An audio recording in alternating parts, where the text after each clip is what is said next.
Selamat pagi, bersama saya, Cindy Raja.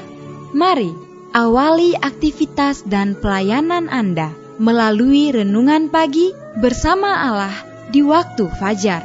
Dengan doa dan bimbingan darinya, kita dapat diyakinkan bahwa pada hari yang mulia itu, ketika Yesus kembali untuk mengklaim miliknya, bahwa kita akan menunggunya di sana dengan tangan terbuka dan disambut ke hadiratnya yang kekal.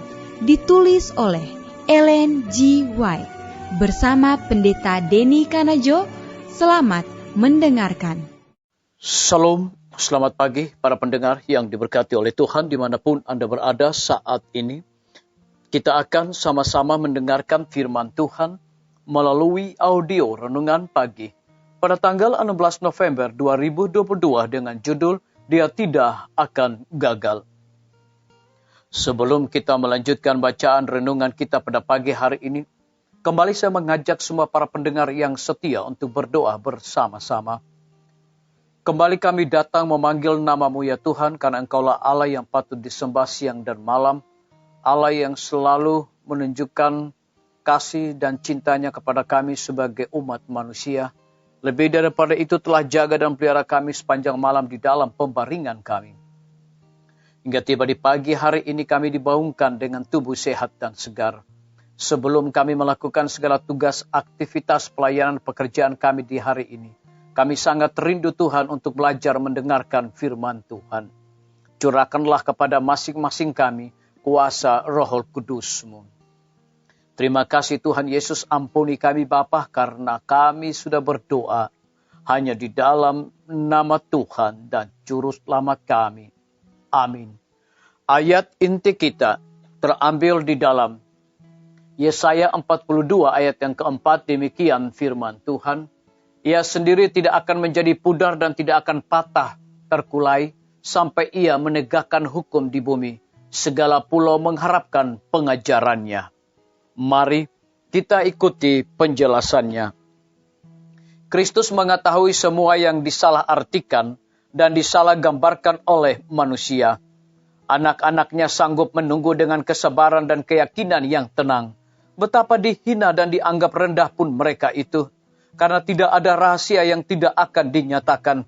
Dan mereka yang menghormati Allah akan dihormati olehnya di hadapan manusia dan malaikat-malaikat. Habel, orang Kristen pertama dari anak-anak Adam, mati syahid.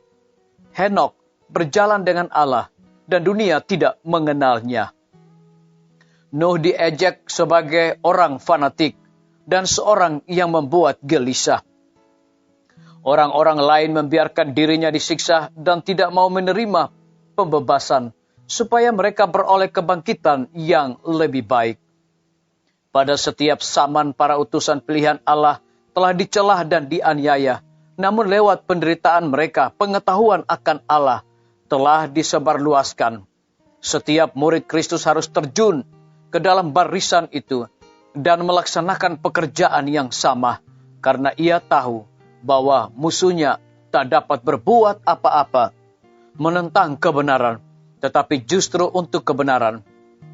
Allah bermaksud supaya kebenaran dinyatakan dan menjadi pokok ujian dan diskusi, bahkan melalui hinaan yang diberikan kepada kebenaran itu. Pikiran orang harus digerakkan. Setiap pertentangan, setiap celaan, setiap upaya untuk membatasi kebebasan hati nurani adalah alat Allah untuk membangunkan pikiran yang tanpa itu bisa tertidur. Disalin dari buku Khotbah di atas bukit, halaman 42 dan 43. Kristus tidak akan pernah meninggalkan jiwa yang untuknya dia telah mati. Orang bisa meninggalkannya dan dijejali dengan pencobaan. Tetapi Kristus tidak pernah dapat meninggalkan orang yang untuknya dia telah membayar tebusan dari hidupnya sendiri. Sekiranya pandangan rohani kita dibangunkan, kita akan melihat malaikat-malaikat terbang cepat untuk menolong orang-orang yang dicobai ini, bagaikan orang di tepi sebuah tebing curam.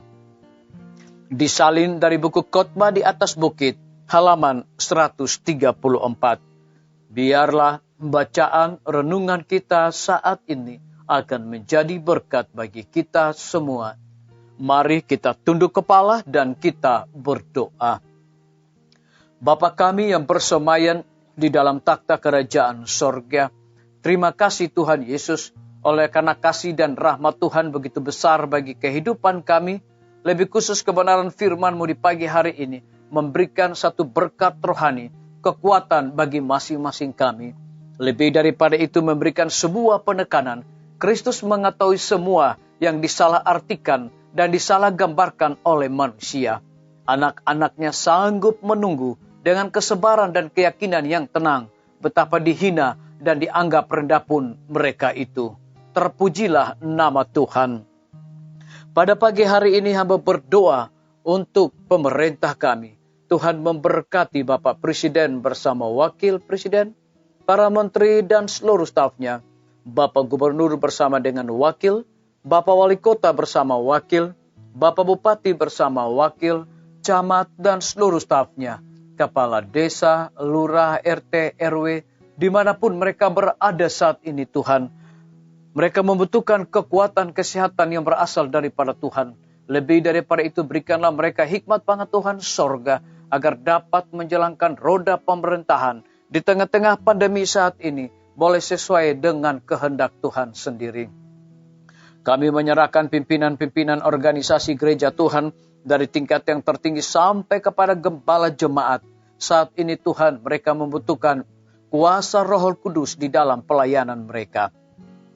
Kami berdoa untuk para tim medis, Tuhan berkati dokter, perawat, bidan, semua para pekerja kesehatan yang sedang melayani di setiap rumah sakit, bahkan puskesmas dan pustu.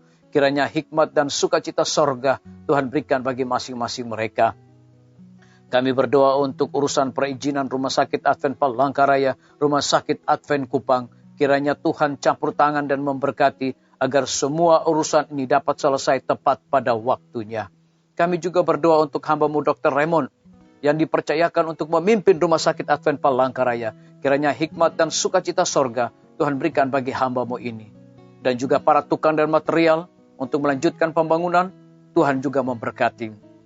Kami berdoa untuk guru-guru, kepala sekolah, setiap siswa, mahasiswa, para dosen dan rektor dengan hikmat sorga, agar mereka mendidik anak-anak bukan sekedar memiliki pengetahuan dunia saja, tetapi yang paling terutama memiliki karakter Yesus Kristus. TNI, Polri, PNS, wira swasta, petani, pedagang, nelayan, ojek online, dan saudara-saudara kami yang ada di dalam penjara, Tuhan lindungi mereka, hiburkan mereka, cukupkan segala kebutuhan mereka, dan biarlah mereka juga bertanggung jawab dalam segala tugas yang Tuhan berikan bagi masing-masing mereka. Para pendengar yang setia dimanapun mereka berada saat ini yang berulang tahun, kiranya Tuhan memberkati mereka senantiasa. Dengan bertambahnya usia, mereka selalu berharap bersandar kepada Tuhan. Yang berada di dalam kebimbangan ketidakpastian hidup, Tuhan berikan iman yang teguh untuk mereka selalu bersandar kepada Tuhan. Terima kasih Bapa yang baik, ampuni kami Tuhan, karena kami sudah berdoa hanya di dalam nama Tuhan dan Juru Selamat kami. Amin. Sampai jumpa, Tuhan Yesus memberkati kita semua.